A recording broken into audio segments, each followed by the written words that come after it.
el corazón del Chaco argentino, donde el monte se extiende sin fin y las sombras parecen cobrar vida, existen relatos que han sido transmitidos de generación en generación. Historias de lo inexplicable, de encuentros con lo sobrenatural y de seres que habitan en las fronteras entre el mito y la realidad. Hoy te invitamos a adentrarte en 3 relatos aterradores que te harán cuestionar qué tan cerca estamos de lo desconocido. En el corazón del Chaco, donde el horizonte se funde con el monte impenetrable, se alza 3 isletas, una comunidad tranquila donde la vida transcurre a un ritmo pausado. Pero en sus alrededores, susurrada entre generaciones, vive una leyenda que eriza la piel y acelera el pulso. La historia del 7º hijo varón. Se decía que, en una familia sencilla, marcada por la laboriosa vida del campo, nació el 7º varón. Una antigua creencia guaraní pesaba sobre él, una maldición silenciosa que lo ataba a una metamorfosis terrible. Cada martes, al caer la noche y la luna comenzar su ascenso en el cielo estrellado, este hombre sufría una transformación bestial. Los vecinos contaban historias escalofriantes, relatos de un ser salvaje que vagaba por la espesura del monte. Sus ojos, decían, brillaban en la oscuridad como carbones encendidos, capaces de helar la sangre con una sola mirada. Sus manos se transformaban en garras afiladas, dejando surcos profundos en la tierra mientras buscaba su presa en la noche. El miedo se tejía en el silencio de los hogares cada martes y las puertas se cerraban con doble llave al caer el sol. Una noche, la juventud inquieta de 3 isletas, alimentada por la curiosidad y quizás por una pizca de incredulidad, decidió desafiar la leyenda. Un grupo de jóvenes, armados con machetes oxidados y linternas temblorosas, se conjuró para enfrentar a la criatura. La adrenalina juvenil intentaba disfrazar el miedo que sentían al adentrarse en la boca oscura del monte. La noche era densa, cargada de los sonidos misteriosos de la naturaleza, el crujir de las ramas bajo sus pies, el ulular lejano de una ave nocturna. Todo parecía conjurar la presencia de la bestia. Horas transcurrieron en una búsqueda tensa y silenciosa. La esperanza comenzaba a flaquear cuando, de repente, un grito heló la sangre de todos. Entre las sombras danzantes de los árboles, una figura humana comenzaba a emerger. El corazón les latió con fuerza. La mezcla de terror y triunfo era palpable. Lentamente, con cautela extrema, se acercaron, listos para enfrentar lo que la leyenda había pintado en sus mentes. Pero al acercarse, la figura se desvaneció, revelándose como una simple sombra, alargada y deformada por la luz de la luna y el movimiento de las ramas. No había ojos brillantes, ni garras afiladas, solo la ilusión cruel de la noche jugando con su imaginación. Esa noche, los jóvenes regresaron al pueblo con una sensación extraña, un frío que calaba más hondo que la brisa nocturna. La valentía inicial se había disipado, dejando tras de sí una inquietud profunda. La leyenda del 7º hijo varón, aunque no confirmada, se había grabado en sus almas de una manera diferente. Desde aquella noche, nadie más se atrevió a desafiar los misterios del monte en las noches de luna llena. La historia del hombre que se transformaba seguía viva, alimentada por el miedo y la imaginación, recordándoles que en los rincones más remotos del Chaco aún existen secretos que la noche se encarga de guardar celosamente. Y en el silencio de los martes, quizás, aún se escuche el eco de una transformación ancestral. El viejo cementerio de Quitilipi, un lugar que ha sido clausurado y abandonado hace varias décadas, es conocido en toda la comunidad por su atmósfera inquietante y su historia llena de misterios sin resolver. Sus muros de piedra desgastados por el tiempo, las lápidas cubiertas de musgo y las raíces que parecen querer atravesar la tierra en busca de secretos enterrados, contribuyen a crear un ambiente que inspira temor y respeto a partes iguales. Durante años, los habitantes del pueblo han evitado acercarse a sus terrenos después del atardecer, y muchas historias han surgido en torno a los sucesos extraños que allí ocurren en la oscuridad.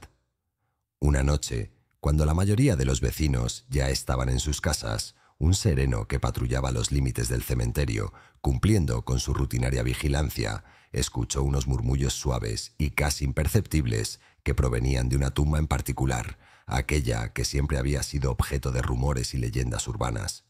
Movido por la curiosidad y un ligero escalofrío que le recorrió la espalda, el sereno se acercó lentamente a la sepultura en cuestión, en la penumbra de la noche. Cuando estuvo a pocos pasos, vio una figura femenina vestida de negro, arrodillada frente a la tumba, con la cabeza inclinada y las manos descansando sobre sus rodillas.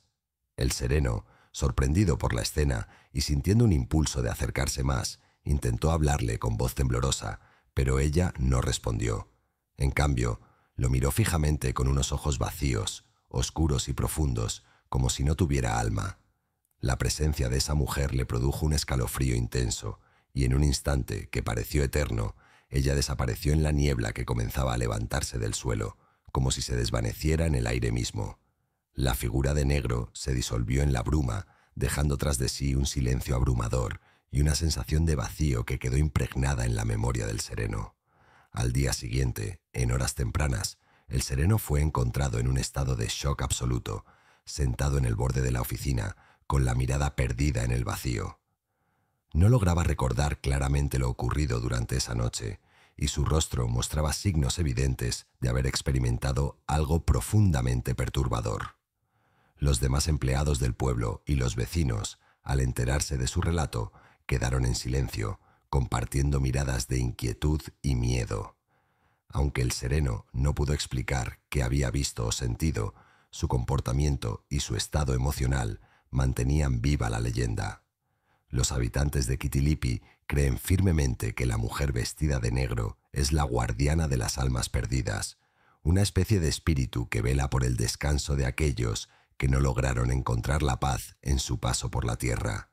Se dice que aparece solo a aquellos que, por curiosidad o por descuido, perturban la paz del cementerio y que su presencia es un aviso o una advertencia para que no se profanen los secretos del lugar. La leyenda insiste en que si alguien se atreve a desafiar su vigilancia, puede ser condenado a vagar por la eternidad en el mismo estado de incertidumbre y oscuridad en la que ella fue vista aquella noche fatídica. Así, el viejo cementerio de Kitilipi continúa siendo un lugar lleno de misterio y respeto, donde las sombras parecen susurrar historias que solo unos pocos osan escuchar. A orillas del río Bermejo, en una región rodeada de frondosos árboles y exuberantes selvas, los pescadores locales cuentan una leyenda ancestral que ha pasado de generación en generación. La historia habla de una criatura pequeña y rubia que aparece misteriosamente entre los árboles durante la época de la cosecha de maíz, un periodo muy importante para la comunidad. Se dice que esta criatura es el Yasi Yateré, un espíritu travieso y astuto de la mitología guaraní, conocido por su habilidad para engañar y atraer a los incautos con sus trucos. Según los relatos, el Yasi Yateré atrae a los niños con su silbido dulce y melodioso, que parece resonar entre los árboles en las tardes cálidas y tranquilas. Además, lleva consigo un bastón dorado que brilla con la luz del sol, y con él realiza movimientos que parecen mágicos y enigmáticos. Cuando los niños se acercan para investigar, el espíritu los toma de la mano y los lleva al monte, un lugar que para los adultos es un espacio sagrado y misterioso, pero para los pequeños es un sitio de juegos y aventuras peligrosas. Allí, los niños permanecen por un tiempo indeterminado, sin que nadie sepa exactamente cuánto ni qué sucede en su interior. Los adultos y ancianos de la comunidad aseguran que los niños que logran regresar de su encuentro con el Yasi Yateré a menudo muestran comportamientos extraños y desconcertantes. Algunos hablan en idiomas desconocidos, que parecen ser lenguas antiguas o enigmáticas, mientras que otros permanecen en silencio durante días enteros, sin querer hablar ni contar lo que han visto o experimentado. Un relato particularmente impactante fue el de una madre que recordó con tristeza cómo su hijo desapareció una tarde mientras estaban pescando en la orilla del río. La madre explicó que él salió a explorar unos árboles cercanos y, al no volver en horas, comenzaron a buscarlo con desesperación. Finalmente, después de días de búsqueda, lo encontraron solo, sentado en silencio bajo un árbol, con una expresión perdida en su rostro. Cuando le preguntaron qué había pasado, el niño solo repetía una y otra vez: "El viento me llevó". Desde ese momento, la madre advirtió a todos en la comunidad sobre los peligros que acechan en el monte durante la época de la cosecha y la importancia de no acercarse demasiado a los árboles en esas fechas. La leyenda del Yasi Yateré continúa siendo un recordatorio de los misterios y peligros que habitan en la naturaleza y de la importancia de respetar las fuerzas invisibles que custodian los secretos del bosque y del río. Y así terminamos nuestro recorrido por las misteriosas y escalofriantes historias de terror chaqueñas. Espero que hayan disfrutado de estos relatos tanto como yo disfruté compartiéndolos con ustedes. Recuerden siempre respetar los secretos que ocultan las sombras y mantener viva la leyenda en cada rincón de nuestra querida región. Si les gustó este video, no olviden darle like, suscribirse para más historias como estas y activar la campanita para no perderse ninguna. Hasta la próxima y que las historias de miedo solo queden en la imaginación.